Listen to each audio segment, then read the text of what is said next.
It is said that we learn something new every single day. And if we go by this, the average Australian would learn at least 30,000 things in their lifetime.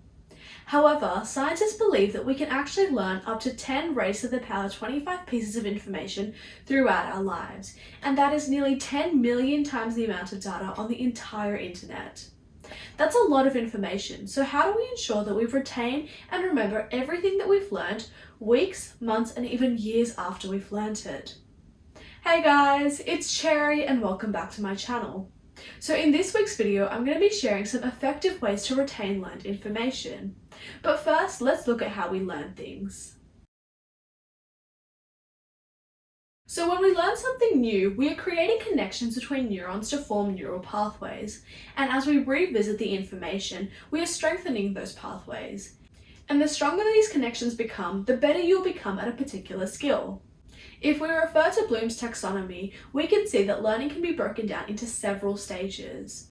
And this model is commonly used by psychologists, teachers, and brain scientists to understand the complex process of learning. The first step to learn something is to remember the material, and memory is the process of encoding, storing, and retrieving information.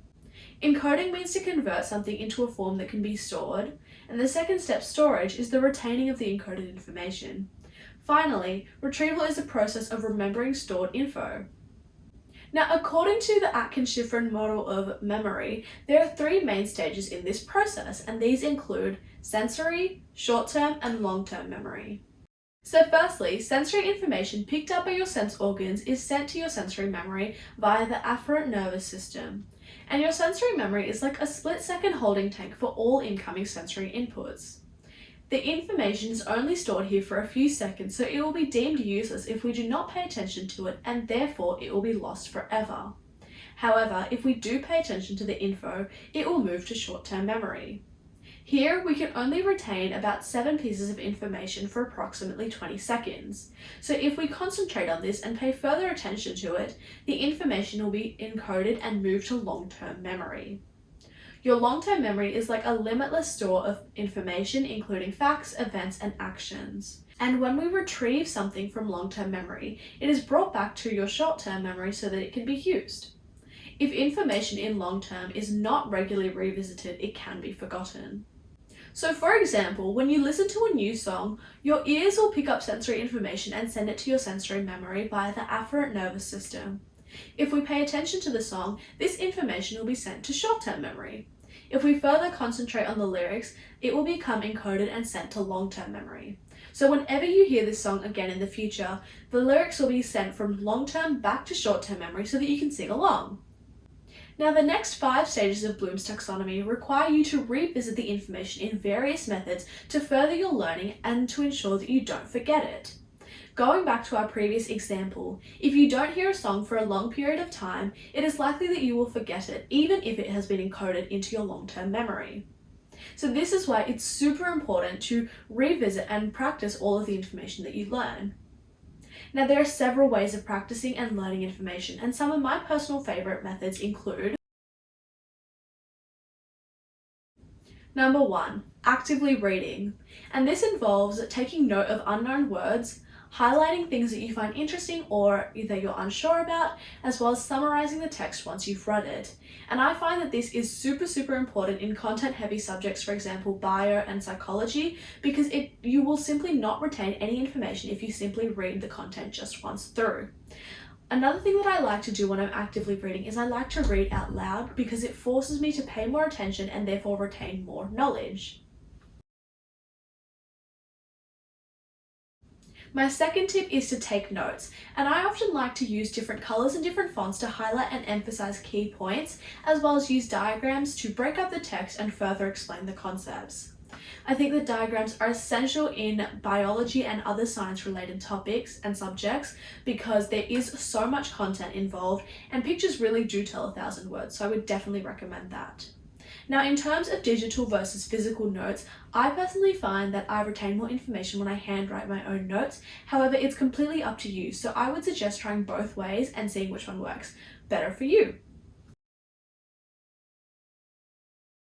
My third tip is to use flashcards like these, and these are really helpful and convenient in my opinion because it forces you to summarize the material and you can use them basically anywhere. So I would definitely recommend these. And if you prefer to use digital flashcards, you can always check out Quizlet, which is a really great website because it gives you so many different ways to use those flashcards. Now, I would suggest keeping both your notes and your flashcards in really good condition because as you progress through school, you'll notice that a lot of the learning is basically just building from previous knowledge. So it's really good if you have all of the notes and flashcards that you used in previous years because this saves you a lot of time and energy rather than having to rewrite those notes. Tip number 4 is to explain the material to someone else, preferably someone who doesn't really have a lot of knowledge about the topic, and let them ask you questions. So this idea of learning by teaching is really helpful and it has been proven to enhance your understanding as well as improve your memory retention. So I would definitely recommend it, and on top of that it also helps you develop your interpersonal skills because obviously you're interacting with someone else. I think for me this is one of my favorite techniques and I use it honestly wherever I can. In fact, this YouTube channel kind of started as a way for me to consolidate my understanding by sharing my knowledge with other people and explaining it to someone else. My 5th tip is to actually learn by doing the task. So for example, if you're trying to learn a new formula in math, the only way that you're going to improve and the only way that you're going to learn is by actually doing as many questions as you possibly can relating to that specific formula. And my final and 6th tip is to use analogies or mnemonics to remember all of the information. So some common mnemonics that you may have heard of include SOHCAHTOA, and this is used to remember the trig ratios, as well as FANBOYS, which stands for the 7 coordinating conjunctions.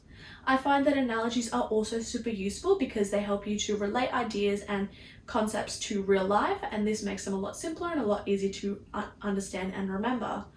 So some common analogies include the heart is like a pump and your lungs are like trees. So yeah, these are all of my tips and tricks for retaining and learning information. I hope you found these useful, and as you can see, it's super important to pay really close attention when you're learning the information for the first time, but also to revisit that information consistently and keep practicing it. So I hope you use these tips and tricks in the future. You can use a combination of them or you can vary them to fit your personal needs, whatever works best for you. I hope you guys enjoyed this video and you learned something new, and if you did, make sure to like and share this video for more. If you have any further tips and strategies that you think are really effective for learning and retaining information, make sure to leave them down below in the comments section and I'd really appreciate it. Thank you so much once again, and I'll see you guys next time. Bye!